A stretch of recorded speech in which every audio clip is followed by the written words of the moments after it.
Welcome back. Hopefully, you've gone through session 2 and you're here with me again for Build a Character. Today's session is the heartbeat, the cores, the beliefs, and the values of your character. Knowing this about a character, thinking about them in these terms, is going to revolutionize your writing. Okay? So, once again, I'm Vanessa Riley. Thank you for showing up. This is session 2 of our 10-part series, How to Shape Your Story and Build a Better Character. Okay? With today's session, I call this the heartbeat. This is where your character gets a soul. We're talking about their belief system, their values, the invisible compass that guides them and helps them make choices, good choices and bad choices. Why does it matter? Here's the thing. Characters don't just randomly. If they do, that's a different kind of book, and that's not what we're writing here. Every decision comes from a worldview that they've tucked inside their chest. There's a sense of right and wrong, even a villain has a sense of right and wrong. A good villain believes he's doing right. Those of us on the outside that have morality will say, hey, that guy is off his rocker. But the villain believes he is right. A good villain. And that's what matters, knowing these values. When you know your character's heartbeat, you also know how they're going to go respond to challenges. You're going to make them feel very authentic. Because there's nothing worse when you're reading something and the character has been morally indignant about cheating. And all of a sudden they get to something and they just cheat and there's no reflection, there's nothing. You just told us they don't cheat. You just told us that these are wounds, and then they just slip into this without thinking it through, without any reflection to who they said they were or who the author told us to. The best characters, even when they do something that is not what they would logically normally do, we've been living in that character and reading about them, and we understand why they make their choice. And that's not to say there can't be change ups and switches and last minute twists, but from a psychological standpoint, there even has to be a logic to a psychological twist, a new response. Somebody responds differently based on the inputs, the stimuli that are in the system. Now, that's not what we're talking about today. We're focusing on the character we just named in session 1. If you haven't seen session 1, please go back, take session 1, session 2. You've got your journal, so we're ready to go, and we are focusing on the value system of your character. How do we start? Now, values, it sounds, especially nowadays, when morals and values seem random, they don't seem, back in my day, we grew up with grandma telling us stuff, and some of us found ourselves in the church, and we were led through and deeply convicted and shown a way to live and a way to think. Everybody doesn't have the benefit of that nowadays. And then these characters are supposed to be messy. A messy character is, kind of what we want to read. We want to see somebody in a jacked up situation that's totally different than what we experience so that we can kind of vicariously go through them. But we have to understand who they are. What principles are they using to guide their life? Ask, do they believe in justice, family loyalty, freedom, faith? Do they believe in money, survival? Let's go back to money. Money is the root of all evil, but it's purposeful. It builds the kind of life that you want. What does the character think about money? In session one of the bonus tips, pro tips, I call it, in session 1, we talked about is tracing how money flows in your world or how it comes from your character or how they acquire it. It's very key. But now we're talking about the judgment value of money. Is money the end all, end all? It could be. This system we're talking about, you can use it on bad characters. Everybody's not going to be perfect. And if you have a book full of perfect people, it'll find its audience. There are people who want very low stress narratives out there, but most people want some messy. You want to hear the tea. You want the water cooler moments. You want to be able to people discussing this book and having varied opinions.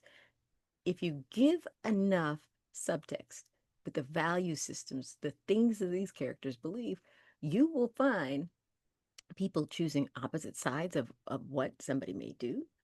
You're going to have those debates, and you want to have those debates because that's going to make a very tight, tension-filled story. All right, I'm going to give you a prompt because we've just taken a compass, right? So our compass is we're defining it as what principles guide this character's life. Do they believe in justice, family loyalty, freedom, faith, money, survival? And what values would they never compromise on, even if it costs everything? That is a huge question. What is it that they absolutely refuse to do? Right? Suppose it's they don't believe in shooting a gun, right? But then you work your character into a situation where it's life or death, and maybe even life or death for a family member. And if family loyalty is the most important thing, it will change or at least give a good debate for what this character is going to do. Knowing your character's values is the roadmap, the test that's going to help you plot this character and put them in situations that stress them and that will help them grow. Okay. Um, let's do a prompt. We call it the fire test prompt. All right. If you got your journals, pick your journal up or dial in to your notepad or Notion or whatever you're using to collectively gather your materials. All right. Here's the exercise. Imagine your character is in a burning building. They have to make a choice. They can only save one thing or one person. Their parents are in this fire. Their son is in this fire. There's a priceless family heirloom in this fire. Who do they choose? What do they choose? Is there an order or logic of what they would choose? How they answer that question, honestly answer that question, is a value system. And what I need for you guys to know, it doesn't have to be a good value system. You know, if that heirloom is the only thing that helps define this family, that defines some sort of super claim, some spot in the world, priceless, never can find it. If it's gone, it's gone. You lose. There might be a temptation to grab the heirloom. And what if this child is, the spawn of Satan? They hate you. They've tried to kill you several times. I'm just saying. And with parents, there's always conflicting problems. But it's the character you're building, right? We haven't gone into backstory. We haven't talked about their past other than where they originated, right? But that's why this test is great because we're not worried about the backstory. Just the world system, the world views, the belief system that you're building into this character has to make a spot decision. Who do I save? Parent, the child, priceless heirloom. Now, I've given constraints to help you think out of the box of why they would make a different choice. This is your world system. You can do this with your characters. Now, you may have a goody two shoe character in how you're defining this. Book has to have has to have a few, at least a few characters, at least the main ones in the book. And depending upon the point of view, whether it's a first person where it's going to be me telling the story, whether it's second person is really, I haven't seen that in a very, very, very long time, but that's you, and we're then there's third person, which is she, Bill, etc., is telling the story. And I prefer if you do third, I prefer a close third because I want to be in that person's skin, even though it's a third POV, point of view. I want to be in their skin. I want to know what they're thinking. Um, and you're giving us somebody to care about. We even kind of care about the villains because if I haven't heard from them in a while, I want to know what they're up to. Or maybe I don't want to know what they're up to because you, as an author, did not give me enough to go on about these people.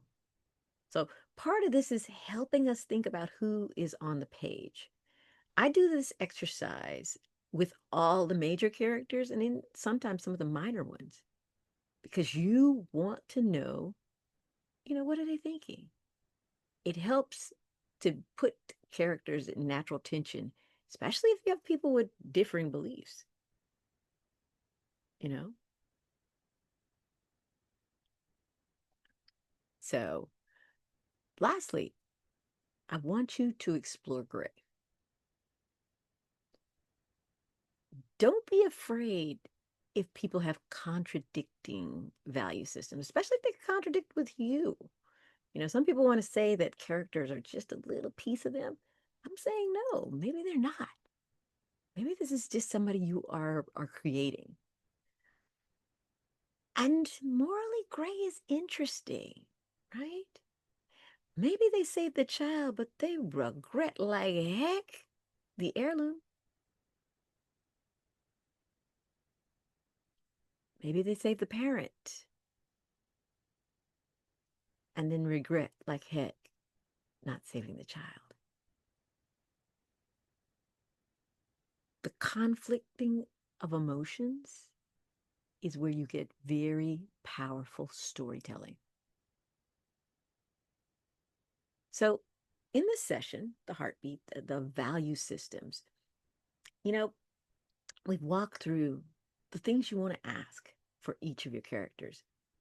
What are the principles that guide their life? Do they believe in justice, family loyalty, freedom, faith, money, survival, or something X, something even greater? It's up for you to decide. Some exercises where you just, in journaling, I talk about mind mapping, where you just start throwing out things, values, and you kind of draw connecting lines to say these are the things I'm that perk my interest, that make me think this character is going to be very interesting to write. You want to write interesting characters because you're human too. You want to get to the end of the book, so you got to want to get to the end of the book. And conflicts, even conflicts in emotions, is where you're going to get the biggest bang for your buck in telling a story. So come to the end. I definitely think write the fire example. Take your journal, do the fire example, do it for your major characters. Everything can change. It's not set in stone. Remember that. Nothing is set in stone. You get to change based on new information. As we go through and we continue to build this character, we may go back and update any of the exercises that we've done. This is to help you get writing and get that novel, that manuscript, whatever document that you are, get it written now. This is Vanessa Riley. Hopefully you'll like this episode. Hopefully it made a difference. Subscribe to this channel so that you'll always get notification of whenever I do these teachings. And hopefully you'll join me for the next session.